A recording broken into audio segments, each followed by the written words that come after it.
Moms kitchen ল্যাবে আপনাদের সবাইকে স্বাগত। তিলের নানান রকম রেসিপির মধ্যে তিলের বড়া অন্যতম একটি মুখরোচক পদ। বর্তমানে পোস্ত মধ্যবিত্তের ধরাছোঁয়ার বাইরে, তাই পোস্তর পরিবর্তে তিলের বড়া বাঙালির মন অবশ্যই জয় করবে। আজ তাই আপনাদের সাথে শেয়ার করলাম তিলের বড়ার আমিষ ও নিরামিষ দুই ধরনের রেসিপি। তিলের আমিষ বড়া বানানোর জন্য প্রথমে 5 চামচ তিল একটু বেছে পরিষ্কার করে নিতে হবে। এরপর মিক্সিং জারে নিয়ে 1 মিনিট শুকনো গুঁড়ো করে তারপর তাতে সামান্য জল দিয়ে মিহি পেস্ট করে নিতে হবে। এরপর একটা মিক্সিং বাটিতে নিয়ে নিতে হবে। এবার তাতে 1 চামচ চালের গুঁড়ো, হাফ চামচ কর্নফ্লাওয়ার, একটা মাঝারি মাপের পেঁয়াজের কুচি, একটা লঙ্কার কুচি, স্বাদ মতন লবণ, সামান্য চিনি দিয়ে ভালো করে মাখতে হবে। ঝাল যে যার স্বাদ অনুযায়ী দেবেন। তিল বাটার সময় অল্প জল দেবেন, কারণ বেশি জল দিলে মাখা নরম হবে আর ভাজার পর মুচমুচে হবে না। এবার কড়াইতে সর্ষের তেল দিয়ে দিতে হবে। তিলের বড়া সর্ষের তেলে ভাজলে স্বাদ অনেক গুণ বেড়ে যায়। এবার অল্প অল্প করে তিলের বাটা নিয়ে হাতের সাহায্যে চ্যাপটা চ্যাপটা করে একে একে গরম তেলে ছাড়তে হবে।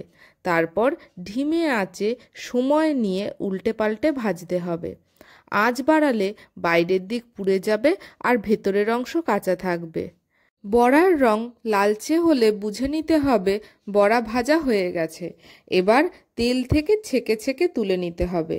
বড়াগুলি খেতে খুব মুচমুচে হবে, একদম পোস্তর বড়ার স্বাদ পাবেন। চলুন এবার দেখে নেওয়া যাক নিরামিষ বড়ার রেসিপি। তিলের নিরামিষ বড়া বানানোর জন্য প্রথমে 5 চামচ তিল ছেড়ে বেছে নিতে হবে। এবার এতে 1 চামচ কর্নফ্লাওয়ার, সামান্য মৌরি, সামান্য চিনি, স্বাদ মতন লঙ্কার কুচি, 2 চামচ চালের গুঁড়ো, স্বাদ মতন লবণ আর হাফ টিস্পুন আদা বাটা দিয়ে দিতে হবে। এবার অল্প অল্প করে জল দিতে হবে আর মাখতে হবে। মাখাটা একটু শক্ত হবে, একবারে বেশি জল দেবেন না। এবার অল্প অল্প করে তিলের মাখা হাতে নিয়ে হাতের সাহায্যে একটু চ্যাপটা চ্যাপটা করে গড়ে নিতে হবে। একে একে এবার গরম তেলে ছেড়ে দিতে হবে। ধিমে আঁচে উল্টে পাল্টে একটু সময় নিয়ে ভাজতে হবে। বড়ার রং লালচে হলে বুঝে নিতে হবে বড়া ভাজা তৈরি। এবার তেল থেকে ছেঁকে ছেঁকে প্লেটে তুলে নিতে হবে।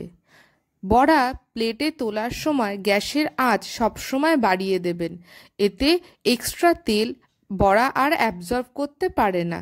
ব্যাস তৈরি মুচমুচে তিলের বড়া। ভিডিওটি কেমন লাগলো কমেন্টে জানাবেন। লাইক, শেয়ার ও সাবস্ক্রাইব করে আমাদের পাশে থাকবেন।